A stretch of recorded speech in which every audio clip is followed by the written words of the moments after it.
मोक्षमार्गस्य नेतारम् भेतारम् कर्म भूपृता ज्ञातारम् विश्वतत्त्वानां वन्दे तद्गुणलब्धये वन्दे तद्गुणलब्धये। अनंत उपकारी, आस्था के आयाम, चरम तीर्थंकर शासनपति प्रभु महावीर को वंदन। तीर्थंकर परंपरा में विचरण करने वाले समस्त चारित्र आत्माओं को वंदन करते हुए विराजित धर्म प्रेमी महानुभावों, सुशील माताओं एवं बहनों, कर्नाटक जैन स्वाध्याय संघ एवं जयनगर संघ की ओर से मैं शांतिलाल बोहरा आप सभी का हार्दिक स्वागत एवं अभिनंदन करता हूं। बंधुओं, जैसा कि विदित है, गत कुछ समय से प्राकृतिक महामारी के कारण हम धार्मिक स्थलों में अपने कार्यक्रम और कक्षाएं आयोजित नहीं कर पा रहे हैं। उसी के संदर्भ में यह ऑनलाइन कक्षाएं शुरू की गई है। जयनगर ग्रुप की आज यह तीसरी कक्षा है। आज की इस कक्षा में हमने जिस विषय को लिया है वो विषय बहुत ही प्रचलित है,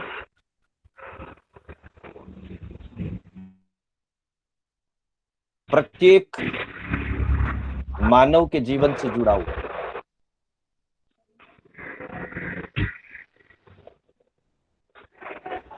जैन ही नहीं,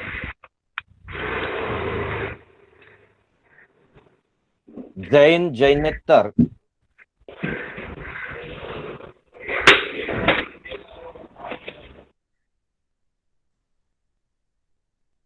सभी धर्मों में और सभी सामाजिक सभ्यताओं में दान को एक महत्वपूर्ण स्थान दिया गया है। दान शब्द से हर मनुष्य, चाहे वो छोटा बालक हो और चाहे आबाल वृद्ध, सभी इससे परिचित होते हैं। दान शब्द कहते ही मन में सहयोग की भावना जागृत होती है। दान किसी पर उपकार नहीं है, दान स्वयं की मानवीय भावनाओं का, स्वयं की सहयोग भावनाओं का विकास है। और दान देता हुआ व्यक्ति स्व और पर दोनों का कल्याण करता है। दान में स्वहित भी रहा हुआ है और परहित भी रहा हुआ है। इसीलिए आचार्य उमा स्वाति जी ने दान की एक बहुत विशिष्ट परिभाषा तत्वार्थ सूत्र के अंदर दी है। तत्वार्थ सूत्र के 7वें अध्ययन का 33वां सूत्र जिसमें यह कहा गया है, अनुग्रहार्थम स्वस्यातिसर्गो दानम। अनुग्रहार्थम अर्थात अनुग्रह करने के लिए, कृपा करने के लिए, हित करने के लिए, स्वस्यातिसर्गो अपनी वस्तु, अपना समय, अपने भाव, अपने अधिकार की कोई भी द्रव्य या भाव वस्तु, अतिसर्गो जिसका अतिसर्ग किया जाता है, त्याग कर दिया जाता है, उसे दान कहते हैं। अर्थात स्वयं पे टीकाकारों ने और भाष्यकारों ने इसके लिए लिखा है कि व्यक्ति स्वयं के हित के लिए एवं दूसरों के हित के लिए, स्व पर हितार्थ, जब अपने अधिकार की वस्तु त्याग कर दी जाती है, उस वस्तु पर से अपना अधिकार खत्म करके और किसी और का अधिकार, जिसके लिए वो उपयोगी है, जिसके लिए वो लाभदायक है, उसका अधिकार बना दिया जाता है, उस व्यवस्था का नाम दान है। अंग्रेजी अनुवाद करते हुए कहा गया है, charity is the giving of one's wealth to another for mutual benefit.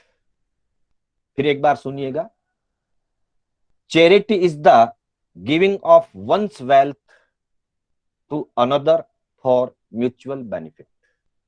जहां म्यूचुअल बेनिफिट, मेरा भी लाभ हो, आपका भी लाभ हो, ऐसी भावना से एक व्यक्ति अपनी वेल्थ, अपनी संपत्ति, अपना द्रव्य किसी दूसरे को दे देता है, उसका नाम चैरिटी या दान है।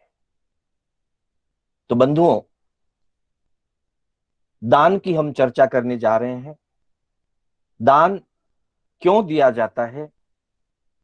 तो कह दिया, स्व और परहितार्थ, स्वयं के और दूसरों के, दोनों के हित के लिए जो किया जाता है, दिया जाता है, उसका नाम दान है।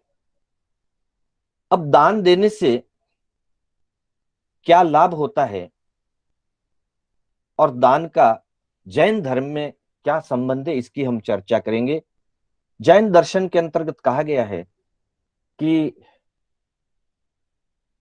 हमारे यहां धर्म के 4 प्रवेश द्वार बताए गए। आगमों में, ग्रंथों में विभिन्न अपेक्षाओं से 4 प्रवेश द्वार धर्म के, या धर्म के दरवाजे 4 कहे गए हैं।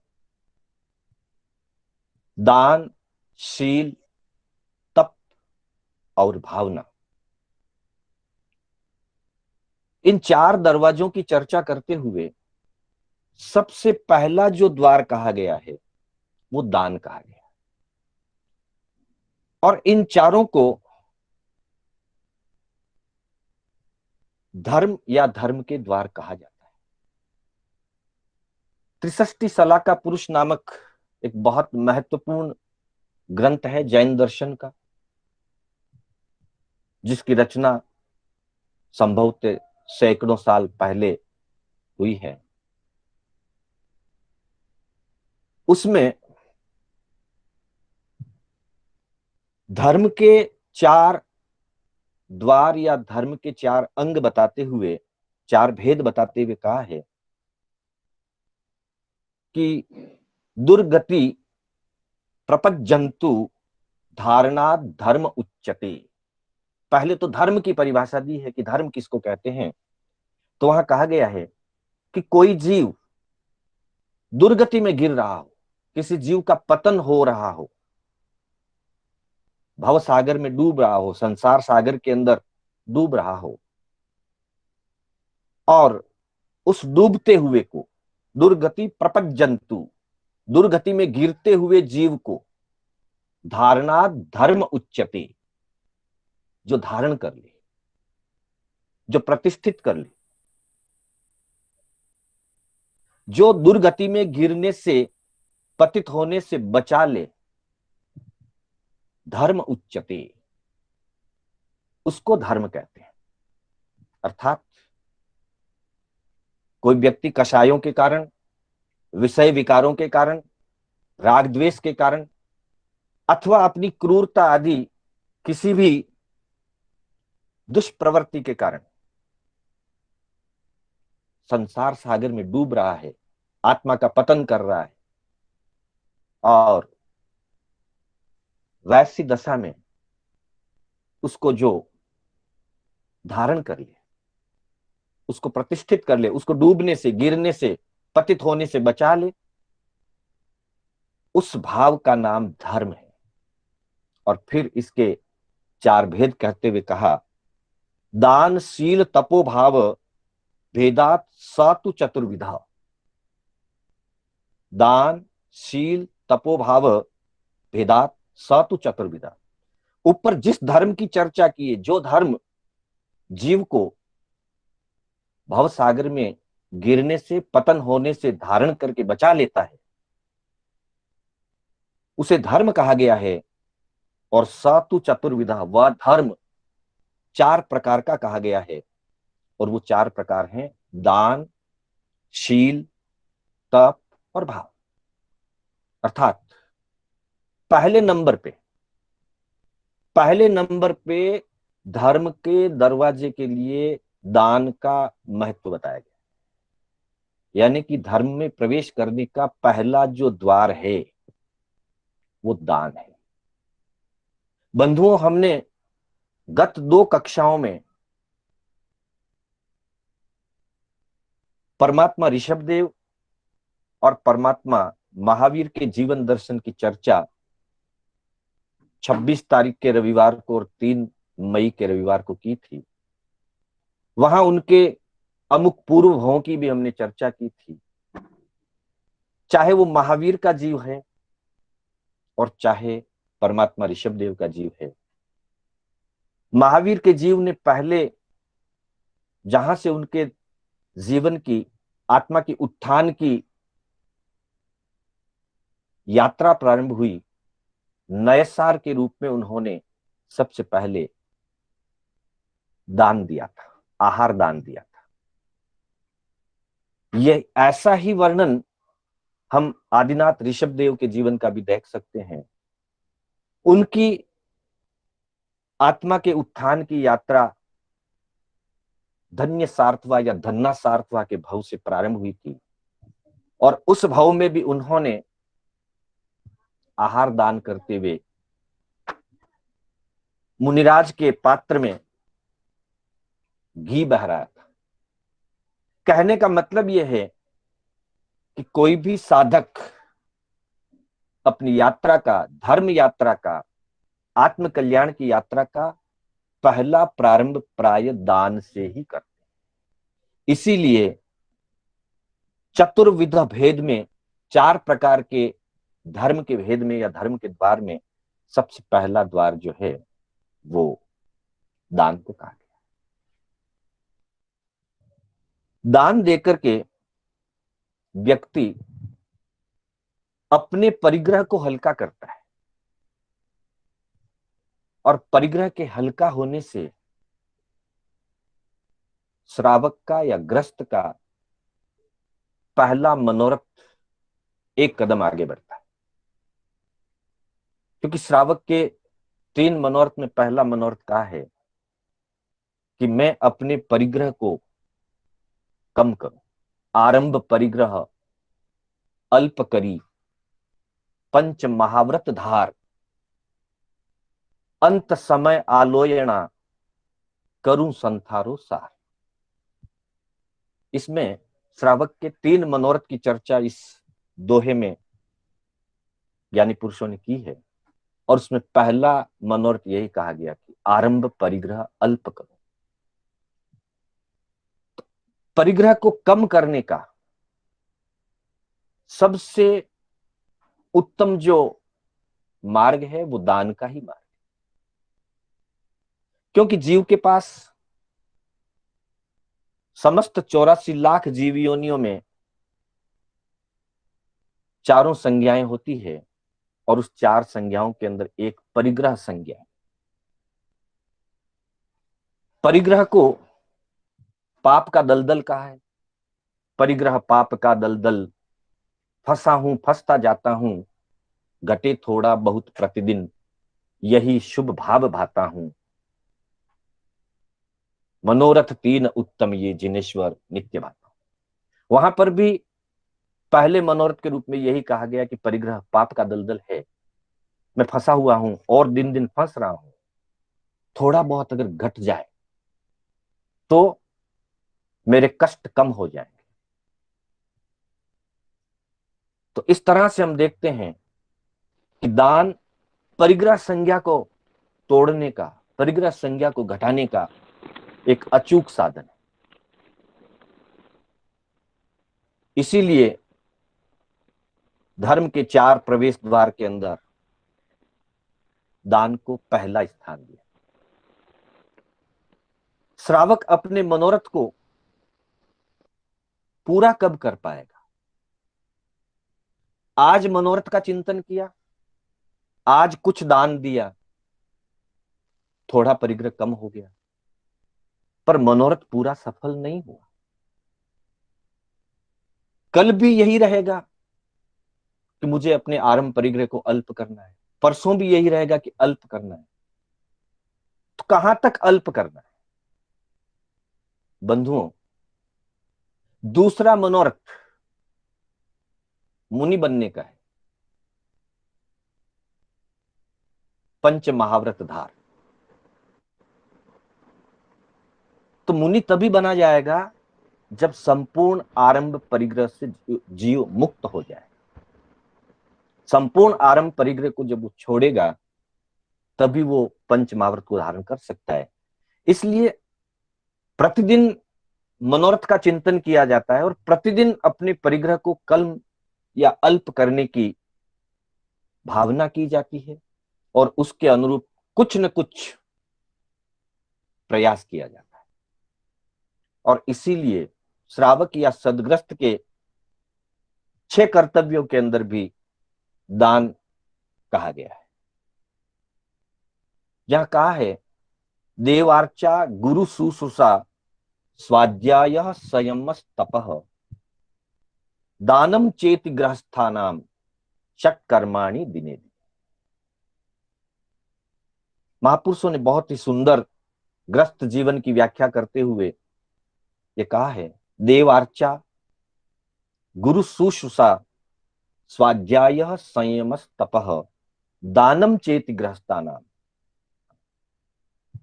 षट्कर्माणि दिने दिन। ये 6 कार्य ग्रस्त को प्रतिदिन करने चाहिए, जिसमें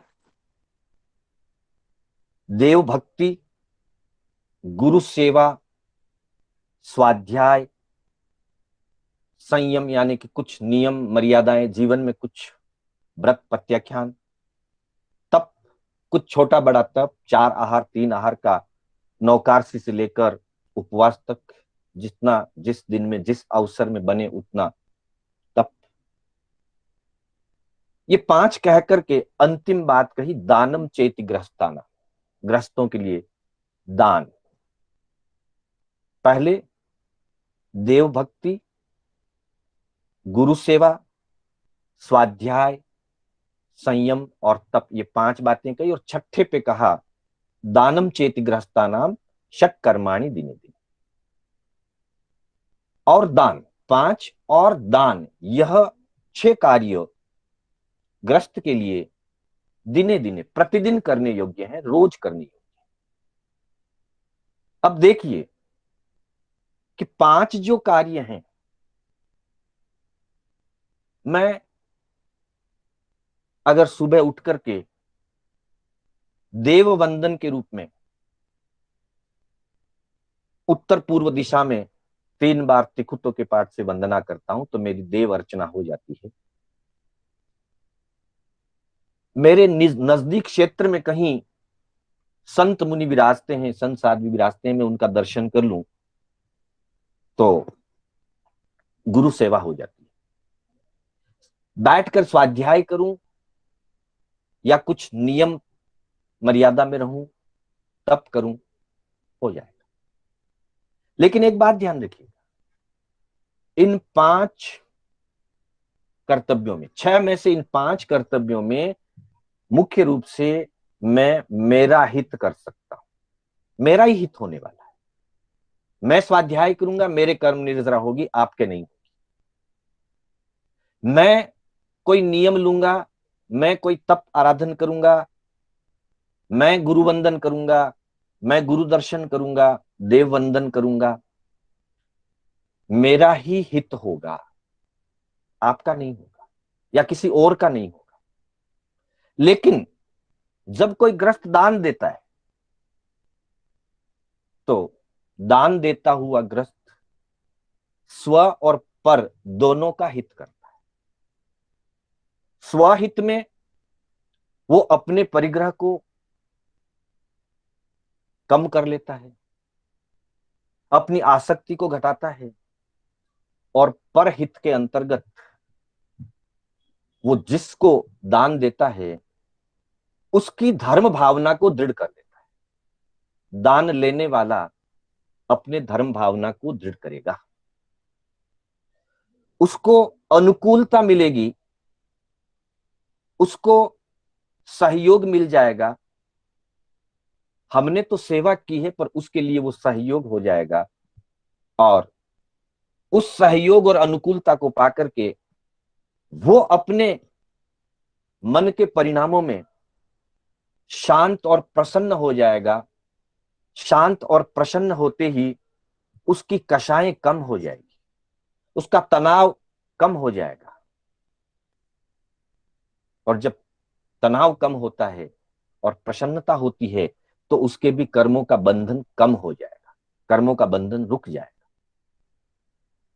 और वो प्रसन्नता के साथ विशेष अगर धर्म आराधना में लग जाए तो और विशेष लाभ प्राप्त करेगा। अन्यथा कम से कम उस समय अनुकूलता और साता को पाकर के उसके जो आर्त रौद्र ध्यान थे वो घटेंगे, उसके कषाय परिणाम कम हो जाएंगे, और जितने अंशों में भी वो कषायों को घटाएगा उतने अंशों में कर्मों का बंधन कम होगा और प्रशम भाव बढ़ेगा।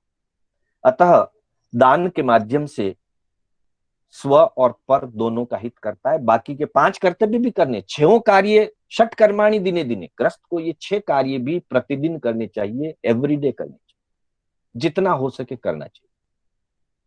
5 से अपना स्वहित है, लेकिन सीधे तौर पे प्रत्यक्ष रूप में दान से स्व और पर दोनों का हित है।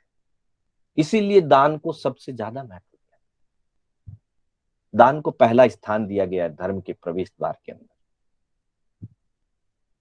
तो बंधुओं, हम दान के महत्व की बात को आगे बढ़ाते हुए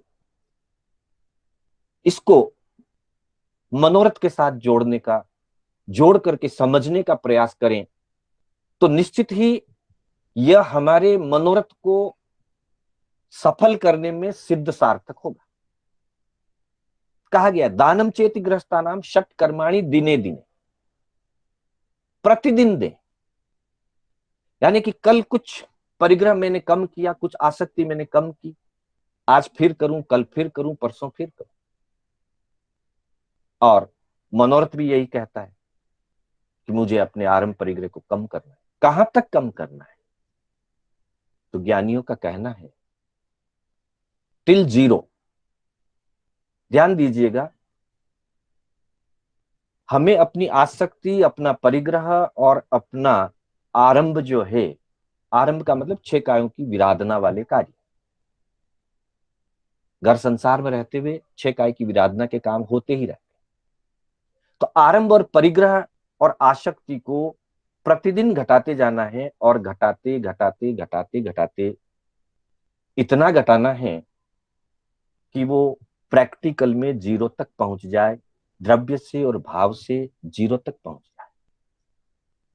बंधुओं, जिस दिन व्यक्ति का मानस परिग्रह और आसक्ति से घटता घटता जीरो की तरफ पहुंच जाएगा, उस दिन उसको संयम ग्रहण करने के लिए कोई अलग से पुरुषार्थ या पराक्रम करने की आवश्यकता नहीं होगी। जैसे ही वो आरंभ परिग्रह में जीरो की तरफ पहुंचेगा, उसका अगला कदम सहज ही मुनि व्रत के लिए हो जाएगा। क्योंकि जब आरंभ छोड़ चुका है, परिग्रह त्याग चुका है, परिग्रह और आरंभ से मुक्त बने हुए जीव के लिए इस संसार में या ग्रस्त में रहने का कोई प्रयोजन ही नहीं। इसलिए हमारे यहां मुनि के लिए निर्ग्रंथ शब्द का प्रयोग होता है। और निर्ग्रंथ में कहा गया है कि राग द्वेष की ग्रंथियों से मुक्त होना, अथवा जिसको कहा गया है बाह्य और आभ्यंतर परिग्रह से मुक्त होना।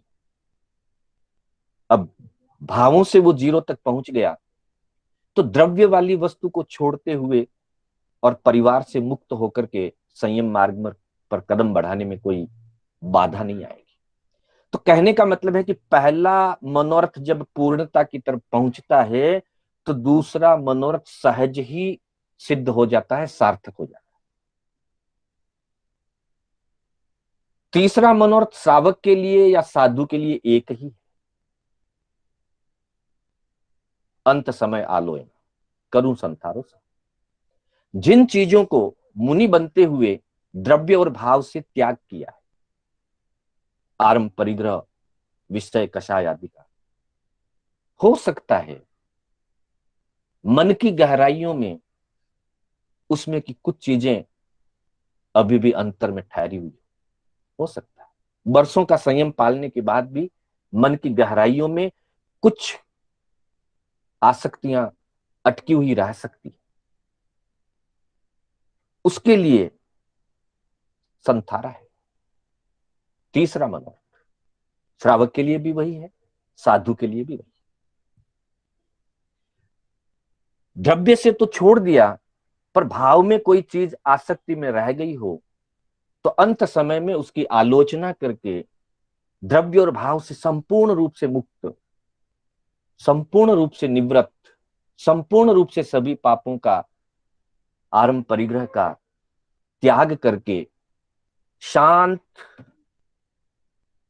उज्जवल और पवित्र भावों में स्थिर हो जाना। फिर मृत्यु आवे तो चिंता नहीं और जीवित रहे तो कोई आकांक्षा नहीं, ऐसी अवस्था को पहुंच जाना तीसरा मनोरथ है। तो बंधुओं, एक दान के माध्यम से जीव आगे बढ़ता हुआ पहले मनोरथ को सफल करता है, पहले की पूर्णता पर दूसरे मनोरथ में प्रवेश कर लेता है और आगे चल करके तीसरा मनोरथ भी उसका सफल हो जाता है। इसलिए जीवन में सबसे महत्वपूर्ण अंग अगर कोई है तो दान है। दान में सिर्फ वस्तु ही दान के लिए नहीं है, वस्तु भी दान के लिए दी जाती है। आहार है, औषध है, अनेक प्रकार के भेद उपभेद ग्रंथों में बताए गए हैं। जैसे जैसे हमारी आगे की कक्षाएं होती जाएगी हम उन पर चर्चा करेंगे। अभी सिर्फ इतनी बात कर लेते हैं कि जो भी स्व और परहित के लिए सेवा भावना से दिया जाता है उसको दान कहते हैं। और प्रत्येक व्यक्ति को अपने जीवन में प्रतिदिन, चाहे वो वस्तु हो, समय हो, श्रम हो, भाव हो, ज्ञान हो, औषध हो, किसी न किसी रूप में कुछ न कुछ दान प्रतिदिन करते जाना चाहिए।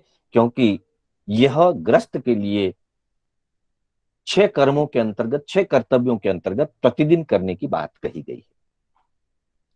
आगे चलते हुए हमारे आगमों के अंदर एक बात कही गई। पहले तो दान के महत्व के संबंध में चर्चा आती है हमारे आगमों के अंदर।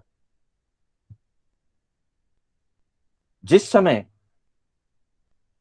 कोई साधक, चाहे वो ग्रस्त हो, श्रावक हो, देव देवगति आदि में उत्पन्न होता है और रिद्धि संपन्न देव बनता है।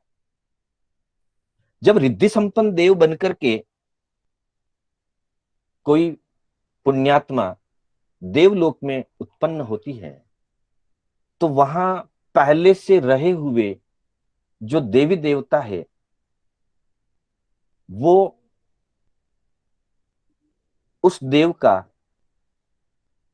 जन्म और उस देव की महरिद्धिक अवस्था को देख करके आनंदित हो जाते हैं, प्रफुल्लित हो जाते हैं, और वे देव और देवियां, दूसरे देवलोक तक देवियां हैं, उसके आगे सिर्फ देव है, तो जहां जो होते हैं देव और देवियां, वे उस देवता के चारों तरफ आकर के खड़े हो जाते हैं और खड़े होकर के हाथ जोड़ करके उनका अभिवादन करते हैं, और अभिवादन करने के बाद वे उस देव से पूछते हैं कि आपने किम वा दच्चा, क्या दान दिया, किम वा भोच्चा, किन भावों से उपभोग किया, क्या उपभोग किया, और किम वा किच्चा, आपने क्या आराधना या क्या क्रियाएं की कि जिसके फलस्वरूप आप ऐसे रिद्धि संपन्न, ऐसे रूपवान, ऐसे ऐश्वर्यवान बनकर के और यहां इस देवगति में, देव पर्याय में आप उत्पन्न हुए हैं। तो आपने क्या दान दिया है, क्या और कैसा उपभोग किया है, और आपने क्या क्रियाएं या क्या आराधनाएं की। ऐसी परीक्षाएं करते हैं, पर उस परीक्षा में सबसे पहली परीक्षा जो होती है वो होती है किम्वा दच्चा, आपने क्या दान दिया। मतलब दान दिया मतलब वो देवी देवता भी समझते हैं कि हम भी देवगति में आए हैं, लेकिन हम सामान्य देव बने हैं, रिद्धि संपन्न देव नहीं बने हैं, महरिद्धिक देव नहीं बने हैं, या इंद्र आदि नहीं बने हैं। पर ये इंद्र बने हैं या महरिद्धिक देव बने हैं, इसका मतलब इन्होंने हमसे कुछ एक्स्ट्रा किया है, कुछ विशेष किया है। इसलिए वो देवी देवता उनसे पूछते हैं कि किम वा दच्चा, आपने पूर्व जन्म में क्या दिया, क्या दान दिया। ये दान की महत्ता को बताने वाला देवी देवता ही पूछते हो, ऐसी बात नहीं है। विपाक सूत्र के अंदर हमारे द्वादशांगी का 11वां अंग और वर्तमान के 11 अंगों में अंतिम विपाक सूत्र, विपाक सूत्र के अंदर भी ऐसा वर्णन आया हुआ है। और परीक्षा भी कौन कर रहे हैं? 4 ज्ञान और 14 पूर्व के धारक, अनेक लब्धियों के धारक, भगवान के अंतेवासी प्रथम शिष्य इंद्रभूति गौतम, गौतम स्वामी भगवान से परीक्षा करते हैं, ध्वरि सभा में परीक्षा करते हैं। जिस समय सुबाहु कुमार भगवान की धर्म सभा में उपस्थित होते हैं, दर्शन करते हैं, प्रवचन सुनते हैं, तो सुबाहु कुमार का रूप, सौंदर्य, उनकी प्रशमता, उनकी मुख मुद्रा, उनका ऐश्वर्य, उनके मन की शांति और उनके जीवन के अंदर जो एक ओज और तेज दिख रहा था, जिसको देख करके लोग आश्चर्यचकित हो रहे थे, वैसे समय में स्वयं इंद्रभूति गौतम ने भगवान महावीर से यही चर्चा की, यही प्रश्न पूछा था। सुबाहु कुमार के संदर्भ में गौतम स्वामी प्रभु महावीर स्वामी से पूछते हैं, किम्बा दच्चा, किम्बा भोच्चा, किम्बा किच्चा। विपाक सूत्र के अंदर यह वर्णन आया हुआ है, हम देख सकते हैं। तो गौतम स्वामी ने पूछा कि इस जीव ने जो सुबाहु कुमार के रूप में यहां जन्मा है, इतना भाग्यशाली, इतना शांत और उज्जवल मुख मुद्रा वाले ये सुबाहु कुमार, इन्होंने पूर्व जन्म में क्या दिया था कैसा उपभोग किया था और क्या किया था कि जिसके कारण यह मनुष्य गति के अंदर मनुष्य होकर के भी ऐसा दिव्य रूप और दिव्य जीवन है कि जैसे देवताओं से भी बढ़कर इनका जीवन, ऐसा उत्तम जीवन किस आधार से मिला। भगवान उत्तर फरमाते हैं कि इन्होंने पूर्व जन्म के अंदर दान दिया। तो बंधुओं, दान की यह महत्ता न सिर्फ मनुष्य गति में है, देव गति में भी दान की महत्ता है। देवता गण भी इसके संदर्भ में परीक्षा करते हैं, जैसा कि आगमों में वर्णन मिलता है। और मनुष्य गति में तो है ही, हम देखते ही हैं। और फिर ये बताया गया है कि दान देने वाला और दान ग्रहण करने वाला, दाता और आदाता, दाता यानी दान देने वाला और आदाता का मतलब होता है दान को ग्रहण करना, दोनों को क्या लाभ होता है, दोनों को किसकी प्राप्ति होती है। तो बंधुओं,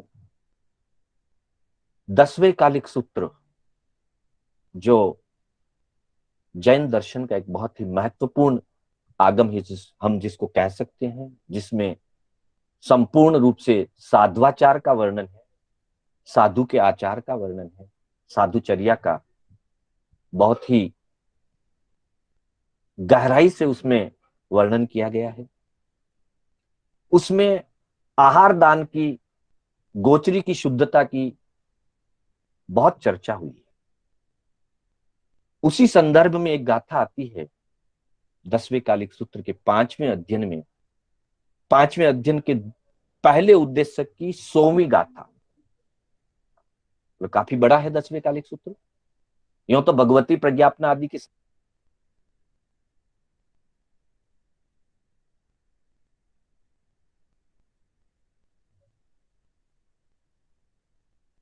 तो बात चल रही थी 10वें कालिक सूत्र की। 10वें कालिक सूत्र के अंतर्गत 5वें अध्ययन की पहले उद्देश्य के 100वीं गाथा में ये भाव बताए गए हैं। 10वें कालिक सूत्र आप जानते हैं बंधुओं, मणक मुनि के लिए चतुर्दश पूर्वधारी आचार्य स्वयंभव स्वामी ने बनाया।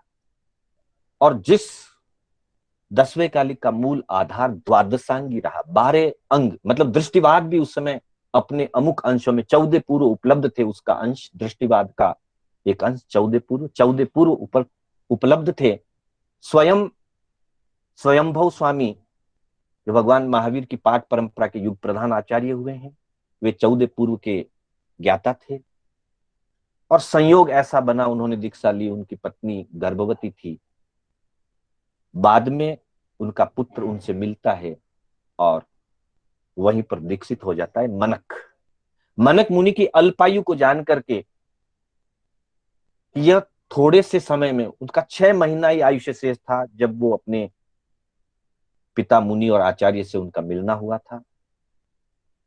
तो आचार्य ने उनके लिए बहुत अल्प काल में साधना कैसे कर पाए, इस अपेक्षा से 10वें कालिक सूत्र का निर्यूहन किया था। मतलब अंगों से और 14 पूर्वों से मुख्य मुख्य विषय निकाल करके साध्वाचार के लिए उन्होंने 10वें कालिक की रचना की थी। उसी 10वें कालिक के अंदर 5वें अध्ययन की पहले उद्देश्य की 100वीं गाथा के अंदर आहार दान के संबंध में ये बात कही गई है।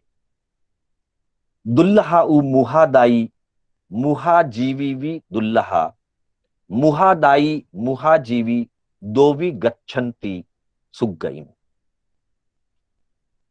कहा गया है कि शुद्ध दान देने वाला, शुभ भावों से दान देने वाला बहुत दुर्लभ होता है।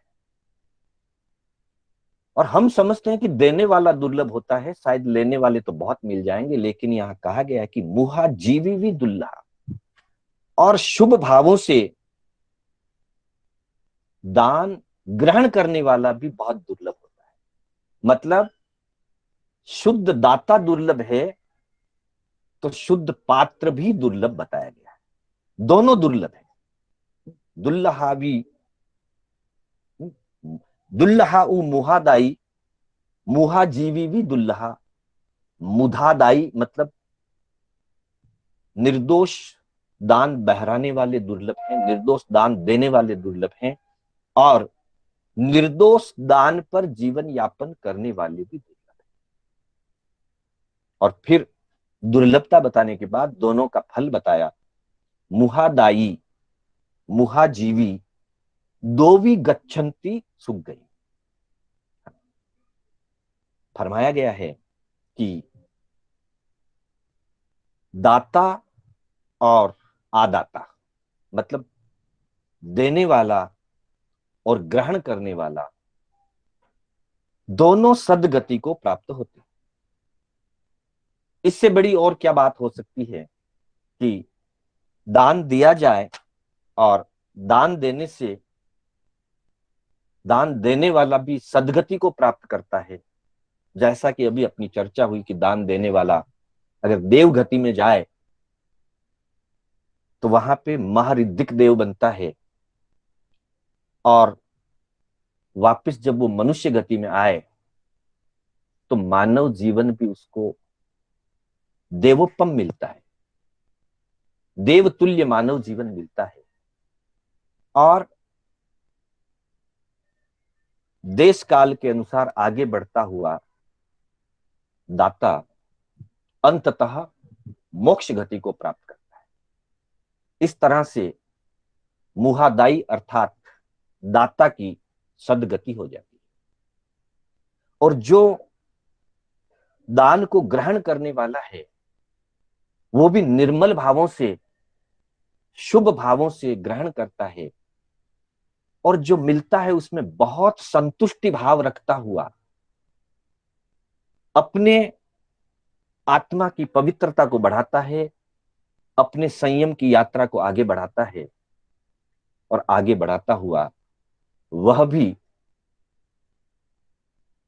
सदगति को प्राप्त करता है, देव गति को प्राप्त करता है। कालांतर में मनुष्य गति में आता है तो देव तुल्य, देवोपम, दिव्य मनुष्य जीवन को प्राप्त करता है, और अंत तो गत्वा मोक्ष गति को जाता है, जिसके लिए कवि ने कहा है,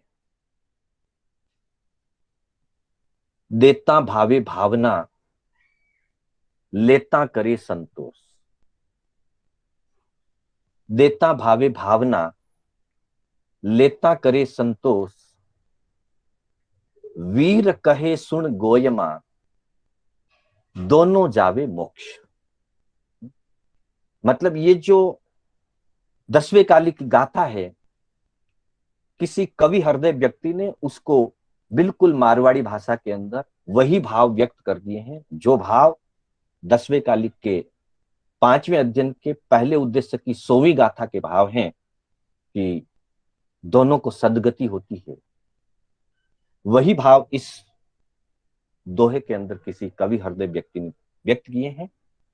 देता भावे भावना, भावना पूर्वक दे, भावना भाता हुआ दे, शुभ भावना से दे, और लेता करे संतोष, और लेने वाला संतुष्ट भावों से ले, और जो भी मिले रूखी सुखी उसमें संतुष्ट मनाए, आनंद मनाए। वीर कहे सुन गोयमा, प्रभु महावीर कहते हैं कि है गौतम सुनो, वीर कहे सुन गोयमा, दोनों जावे मोक्ष। देने वाला और लेने वाला दोनों मोक्ष के अधिकारी बनते हैं, और समय आने पर वो दोनों मोक्ष गति को प्राप्त करते हैं। तो इस तरह से बंधुओं दान का बहुत महत्व बताया गया है, दान की परिभाषा बताई, दान का स्वरूप समझ में आया।